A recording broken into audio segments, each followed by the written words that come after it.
Al llegar hoy, amigo oyente, a este estudio del libro de Nahum, no vamos a decir, como decimos en la mayoría de los libros que nos toca estudiar, que este es uno de los mejores libros de la Biblia. Bueno, podemos decir honestamente que este libro de Nahum no es el libro más grande de la Biblia, pero sí es un gran libro. Y la palabra de Dios lo presenta con un propósito muy definido, por cierto. Nos atrevemos a decir que muy pocos de nuestros oyentes han oído jamás alguna predicación basada en este libro de Nahum. Reconocemos que este pequeño libro es el que usan aquellos que presentan profecías exageradas para tratar de decir que Nahum profetizaba en cuanto al automóvil, cuando allá en el 2º capítulo él dice que los carros rodarán con estruendo por las calles. Permítanos decir que esto no tiene ninguna referencia al automóvil, como veremos cuando nos toque estudiar el capítulo 2. Lo que tenemos en este pequeño libro de Nahum es una profecía destacada. Parecería al comenzar que esto ya está fuera de moda, y sabemos muy poco en cuanto a Nahum. Y luego notamos que su profecía solamente tiene un tema, y este es el juicio de Nínive, la capital del imperio asirio. Ese es el único tema, pues, que tiene este libro. Ahora, ¿cómo puede esto tener significado para nosotros en el día de hoy? ¿Cómo puede esto ser parte de nuestra cultura contemporánea? ¿Tendrá algún mensaje para nosotros? Bueno, amigo oyente, lo destacado de la palabra de Dios es que no importa qué página abra uno de la palabra de Dios, allí hay un mensaje para nosotros. Ahora, parte de ella es dirigida a nosotros, pero toda ella es para nosotros, es decir, que tiene un mensaje para nosotros. Por tanto, en el día de hoy queremos familiarizarnos de la mejor manera posible con Nahum. De paso, digamos que podemos conocer algo en cuanto a él. Su nombre significa consolador, pero el mensaje que él da es un mensaje de juicio, de castigo, y usted puede inmediatamente preguntar, ¿cómo podemos decir entonces que Nahum le hace honor a su nombre? O quizá, ¿cómo puede ser un consolador? Bueno, es según observe uno este castigo. Si es el castigo para su enemigo, aquel de quien usted tiene mucho temor, alguien que le está dominando, entonces puede decir que esto le consuela a usted. De todos modos, su nombre significa eso, consolador. Ahora él se identifica aquí para nosotros en el versículo 1, y creo que sería bueno leerlo ahora. El primer versículo de este capítulo 1 de Nahum dice, Profecía sobre Nínive, libro de la visión de Nahum de Elcos. Todo lo que se nos dice aquí es que el profeta tiene un juicio o una profecía sobre Nínive, y que este libro es la visión de Nahum. Se dice que él procede de Elcos. Ahora, ¿qué es lo que conocemos en cuanto a él? Se nos identifica como una persona que viene de Elcos. Y la siguiente pregunta que nos podemos hacer es, ¿qué clase de persona viene de Elcos? Bueno, conocemos muy poco en cuanto al escritor. Elcos era una ciudad de Asiria, unos cuantos kilómetros al norte de Nínive. Nahum pudo haber vivido allí y profetizado a Nínive de la misma manera en que más adelante profetizó Daniel en cuanto a Babilonia. Pero hablando honestamente, amigo oyente, no creemos que eso sea cierto. Pensamos que el contenido de este libro revela que él nunca fue a Nínive. No creemos que él estuvo allí, ni que hubiera sido llamado para ir a ese lugar. Otra explicación que se menciona es que se puede referir a una pequeña aldea llamada Elcos, en Galilea. Y Jerónimo en sus registros dejó constancia que un guía le señaló aquella aldea como el lugar de nacimiento de Nahum. Pero en realidad, la primera vez que esa aldea fue señalada fueron 1000 años después de haber vivido Nahum. Así es que esto es más bien algo tradicional. Ahora, el Dr. John Davis dice que el significado para Capernaum es la aldea de Nahum. Capernaum. Ahora, si Capernaum es una palabra hebrea, entonces ese es el origen evidente, y no tenemos razón para creer de otra manera. Así es que podemos decir que es la aldea de Nahum. Él nació en este lugar, o vivió allí cuando era muchacho, pero en Judá también hay un lugar llamado Elcos. Ese también parece haber sido un lugar muy conocido. Y en el presente también tenemos ciudades cuyos nombres son repetidos en otras partes. Hay algunos nombres como los de los próceres que se dan a muchas ciudades. Por tanto, podemos decir que Elcos era un nombre bastante común, y ese era el nombre de esa aldea de Judá. Ahora hay muchos que opinan que lo que sucedió en realidad es que ese profeta había nacido en el reino del norte, en Israel, y eso probablemente explica su apego al reino del norte. Pero luego él se trasladó a Elcos, un lugar que está al sur de Judá, y él probablemente fue allí cuando era un muchacho y creció en el reino del sur. Así es que este hombre que escribió esta profecía sabía algo evidentemente en cuanto a Sennacherib y a su ataque contra Jerusalén, porque parece el relato de un testigo presencial. Ya vamos a ver aún en el primer capítulo que cuando Sennacherib, rey de Asiria, llevó a cabo una invasión, eso ocurrió en el reino de Ezequías, Nahum fue probablemente un testigo presencial de lo que ocurrió entonces. Y eso indicaría que Nahum podría ser contemporáneo de Isaías y Miqueas. Y hay algunos que opinan que esto es lo correcto. Nosotros no hemos decidido aún sobre una fecha exacta o final.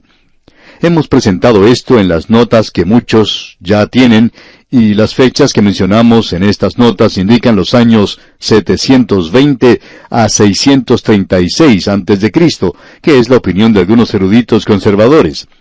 Parece ser razonable ubicar a Nahum unos 100 años después de Jonás, y unos 100 años antes de la destrucción de Nínive.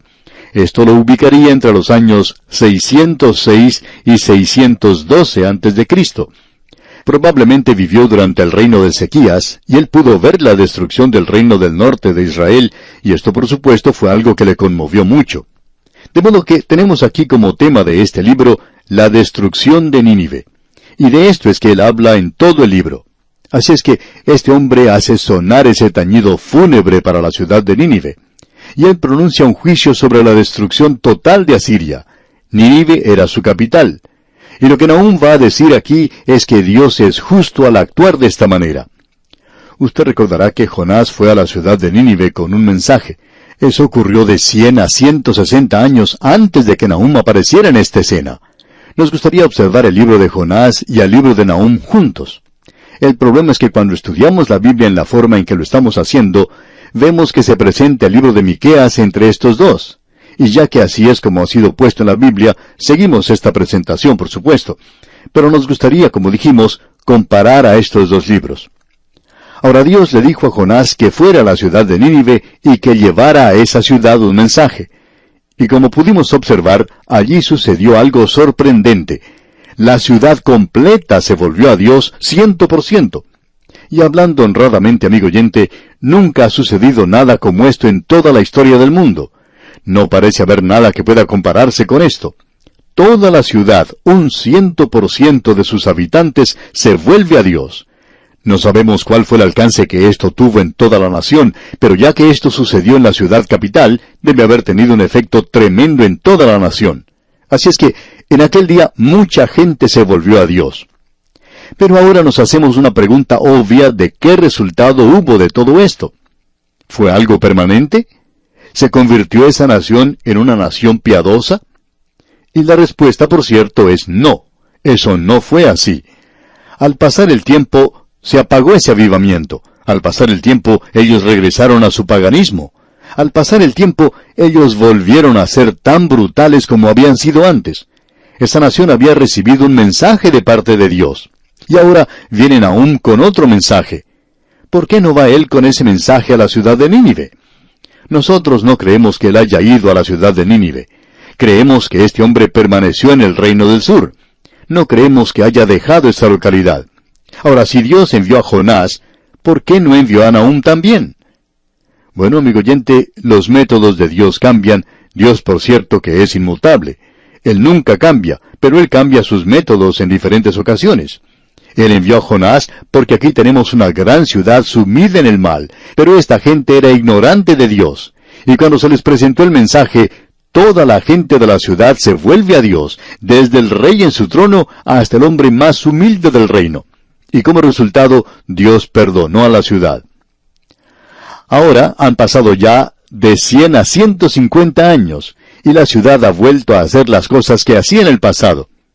Ahora, ¿por qué no va Nahum? Bueno, porque ellos ya han tenido la luz, y ellos han rechazado esa luz. Y cuando esa luz es rechazada, sucede lo que dijo el Señor Jesucristo.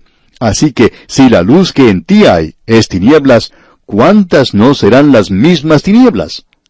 Ahora, ¿cómo puede la luz ser tinieblas en alguna persona? Bueno, la luz que es tinieblas es negarse a aceptar la palabra de Dios. En el presente hay más Biblias que cualquier otro libro. No hay ningún libro que se pueda acercar a la Biblia en lo que se refiere a la cantidad que se publica. Aquí tenemos una nación que ha tenido la luz. Pero, ¿cuál es el resultado? Si la luz que en ti hay es tinieblas, ¿cuántas no serán las mismas tinieblas? Esta nación ha tenido la luz. Dios les había enviado a ellos un mensaje. Y por un tiempo ellos se habían vuelto de sus malos caminos y habían servido al Dios vivo y verdadero. Eso fue un gran avivamiento en el sentido general de esa expresión, y fue algo maravilloso, pero no duró. Ahora, ¿no es esa en realidad la historia de todos los avivamientos? Francia, por ejemplo, tuvo una revolución. En la misma época, Inglaterra tuvo un avivamiento bajo los hermanos Wesley, y hubo gran cantidad de personas que se volvieron a Dios. Pero, ¿cuál fue el resultado de Inglaterra? Bueno, podemos observar a esa nación en el presente. Cuando el avivamiento ocurrió, era la nación número 1 del mundo. Pero eso ya no es en el presente. ¿Qué es lo que sucedió? Bueno, se han apartado del Dios vivo y verdadero. Si uno tiene la oportunidad de visitar Londres en el presente y quiere visitar, digamos, la tumba de Juan Wesley, quizás se ponga al guía turístico en un aprieto, porque en el presente ese no es un lugar muy bien conocido, aun cuando él está sepultado al frente de la iglesia donde él ministró y donde nació. El problema que existe es que la gente se ha olvidado de Juan Wesley. Se han olvidado del gran avivamiento que tuvo lugar bajo este gran hombre de Dios. Y como resultado, deberíamos decir que Inglaterra se ha hundido a un nivel bajo comparándola con aquella nación que tuvo una gran historia en el pasado. Y en realidad le dan uno ganas de llorar al observar eso. Causa mucha tristeza cuando uno piensa en la grandeza de esa nación y cómo en un tiempo sus habitantes escuchaban la voz de Dios. Bueno, ahora Nínive ya no está escuchando. Y Nahum dice, yo no voy a ir allí, no voy a perder mi tiempo yendo a esa ciudad, no vale la pena hacerlo. Ellos ya se pasaron del límite. Creemos que conviene preguntarnos si esto puede ocurrir con nuestra propia nación. En cierta ocasión, un senador de los Estados Unidos, quien había realizado un estudio de varias naciones, dijo que la vida promedio de las grandes civilizaciones del mundo ha sido de unos 200 años. Este hombre dice que estas grandes civilizaciones han progresado, si esa es la palabra correcta para expresar esto, a través de los siguientes pasos. Escuche lo que él dice. De la esclavitud a la fe espiritual, de la fe espiritual al valor, del valor a la libertad, de la libertad a la abundancia, de la abundancia al egoísmo, del egoísmo a la complacencia, de la complacencia a la apatía, y de la apatía de regreso a la esclavitud. Hasta aquí lo que expresó este senador norteamericano. Conviene entonces preguntarnos, ¿en cuál de estos pasos o etapas nos encontramos nosotros? ¿Cuánto tiempo más durará esta civilización? Conviene que nos hagamos otras preguntas. ¿Dónde estamos en el presente? ¿Es nuestra nación una nación de abundancia? Bueno, algunas de nuestras naciones lo son. Sin embargo, Dios puede estar reduciendo el tiempo. De la abundancia se pasa al egoísmo, del egoísmo a la complacencia. ¿Es ese un cuadro que nos representa a nosotros en el presente? De la complacencia a la apatía. Hay muchas naciones que demuestran apatía en el presente. Y según lo que hemos citado, el paso siguiente es ir de la apatía de regreso a la esclavitud. Ese es el cuadro que tenemos aquí. Ese es el mensaje que presenta el libro de Nahum. Una gran potencia mundial, Asiria, y la ciudad de Nínive, su capital, había recibido un mensaje de parte de Dios. Se había vuelto a Dios y le había servido por un período de tiempo. No sabemos cuánto duró todo esto. Pero después de unos 100 o 150 años, regresaron otra vez a la situación en la que se encontraban antes. Y ahora Dios les va a juzgar. Y ya que Dios les va a juzgar, entonces conviene hacerse la pregunta de si Él tiene el derecho de hacer esto. Y vamos a ver que Él no solo tiene el derecho de hacerlo, sino que Él es bueno cuando lo hace. En los primeros 8 versículos del primer capítulo de este libro de Nahum, vemos que se habla de la justicia y de la bondad de Dios. De eso vamos a hablar Dios mediante en nuestro próximo programa, porque la justicia y la bondad de Dios son demostradas en su decisión de destruir a la ciudad de Nínive y también en enviar un mensaje al resto del mundo. Y ese mensaje es el Evangelio que se está esparciendo a través de todo el mundo en el presente. Y Dios aún está actuando en la vida de las naciones en el presente. Quizá usted opine que este libro de Nahum pueda ser algo aburrido. Sin embargo, nos está hablando precisamente a la situación en la cual nos encontramos hoy. Es algo que se puede aplicar a nuestras vidas en el presente. Bien, amigo oyente, vamos a detenernos aquí por hoy. Como usted puede ver, este estudio va a ser un estudio sumamente interesante. Le invitamos, pues, a que nos acompañe. Mientras tanto, le sugerimos que usted comience a leer este primer capítulo del libro de Nahum y comience a familiarizarse con su contenido. Que Dios le bendiga ricamente es nuestra ferviente oración. Continuamos hoy, amigo oyente, nuestro recorrido por el libro de Nahum, y no vamos a decir como de costumbre que este es uno de los mejores libros de la Biblia. Decimos eso en cada uno de ellos, y no vamos a continuar diciendo eso aquí. Solo diremos que es un gran libro. Tiene un verdadero mensaje para nosotros. Nos habla de la profecía de Nínive, nos habla del juicio que viene sobre esta ciudad.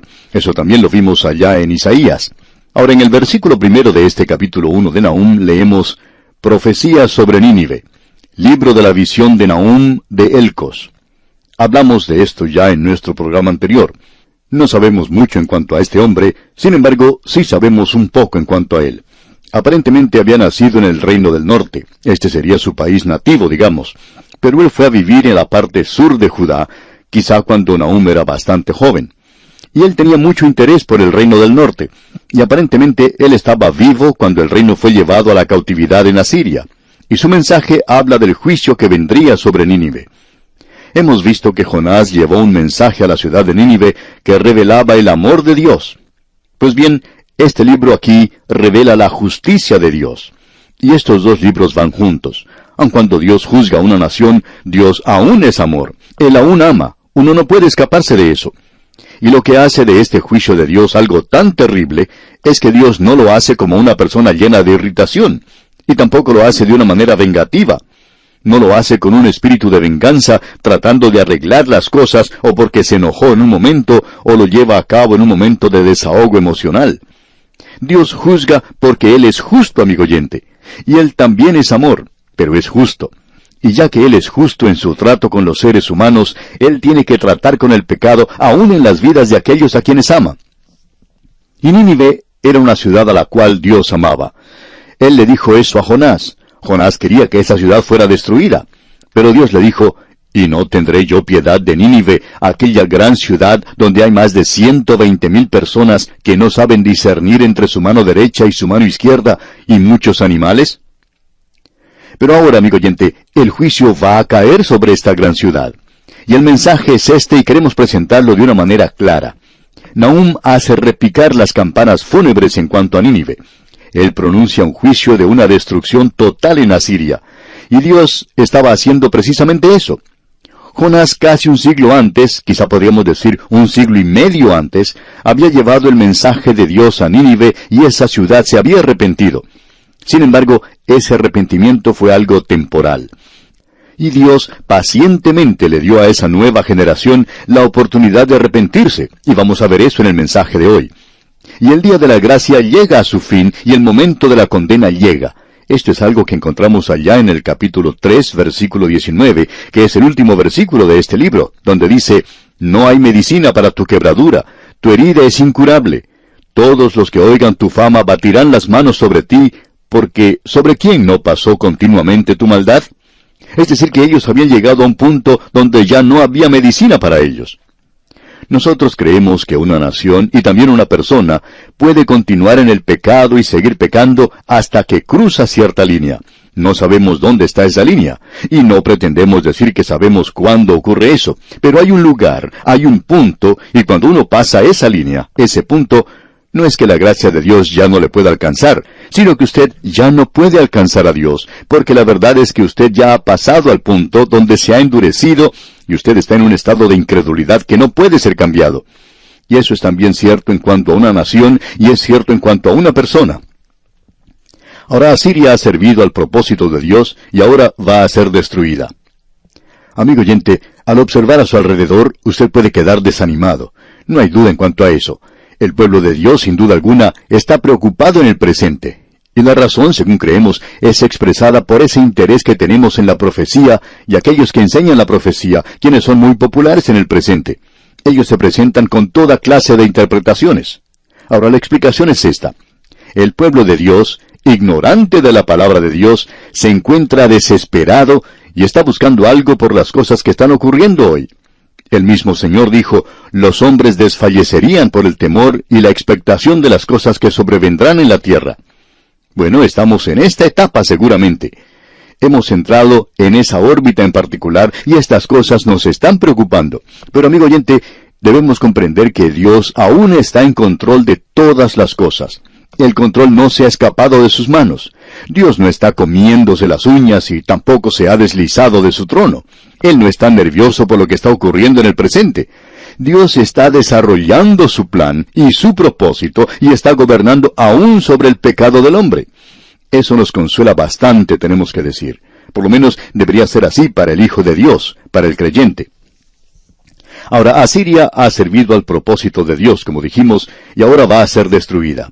Y la destrucción de Nínive, según los detalles que se nos presentan en esta profecía, es algo realmente extraordinario. Este es el mensaje que sirve de consuelo para un pueblo que vive atemorizado por una nación poderosa e impía. Y Dios va a destruir a cualquier nación impía.